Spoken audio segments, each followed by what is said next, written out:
Dans un autre cadre, je voulais évidemment m'exprimer suite à l'attentat terroriste de Mulhouse. Pour d'abord exprimer mes condoléances à la famille de la victime et dire la solidarité de toute la nation pour la victime et en effet sa famille et ses proches.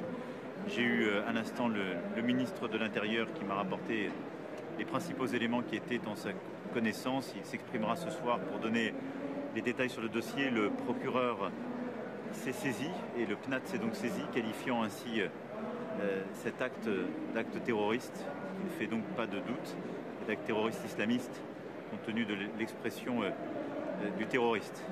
Et je veux dire ici donc à nouveau la solidarité de la nation à l'égard de la famille et la détermination du gouvernement et la mienne de continuer le travail qui est le nôtre depuis 8 ans pour tout faire afin d'éradiquer le terrorisme sur notre sol.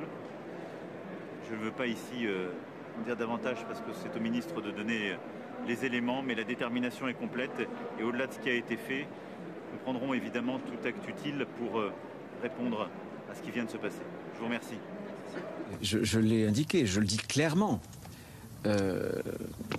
Voilà un attentat, le président de la République l'a dit le premier, qui est un attentat terroriste. Donc le terrorisme islamiste a à nouveau frappé la France, après avoir frappé il y a quelques semaines d'autres pays, l'Allemagne et d'autres pays aussi. Mais c'est aussi, je le redis, je n'ai pas peur de le dire, le fait de désordre migratoire qui cause ces dégâts aussi. On le voit bien dans ce cas-là de façon assez éclatante. J'en tire 2 leçons vis-à-vis d'Algérie, puisqu'on octroie beaucoup de visas. La France a tendu la main. Quelles que soient les plaies parfois vives de l'histoire, aucun pays, quelle que soit l'histoire qui peut nous séparer, n'a un droit de tirage pour humilier la France. Je suis partisan, puisque la méthode douce a été utilisée avec l'Algérie, de poser un rapport de force. Le droit international, les relations entre les pays, les nations, mais là, notamment avec le régime algérien, c'est la réciprocité. Il n'applique pas un certain nombre d'accords que nous avons passés avec eux. Pourquoi est-ce que nous, on serait plus royaliste que le roi? Donc moi je suis pour ce rapport de force, parce que je vois bien qu'on a des individus dangereux qui devraient être en Algérie et qui sont sur le sol français. Ensuite, je pense qu'on doit changer les règles. Comment est-ce que les Français peuvent comprendre cette situation? Je résume. Un individu qui pendant des années s'est maintenu irrégulièrement sur le territoire français. Un individu qui était condamné par la justice française pour apologie du terrorisme.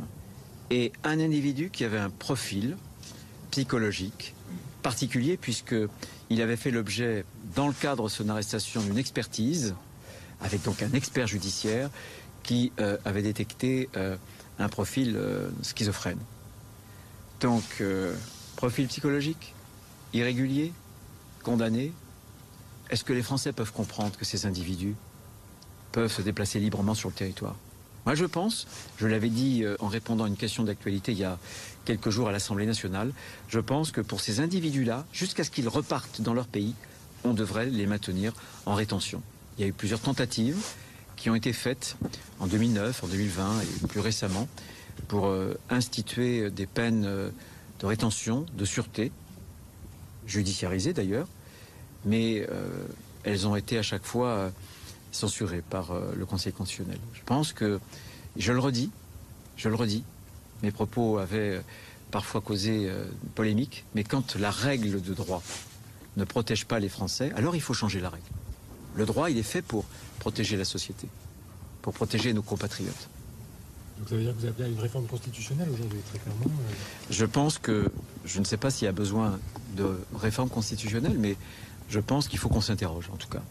Il n'est plus possible d'avoir des individus dangereux pour lesquels on n'a plus de solution. Puisque la seule solution que nous avions, après avoir épuisé toutes les autres solutions du droit, des solutions juridiques, La solution, c'était l'assignation à résidence.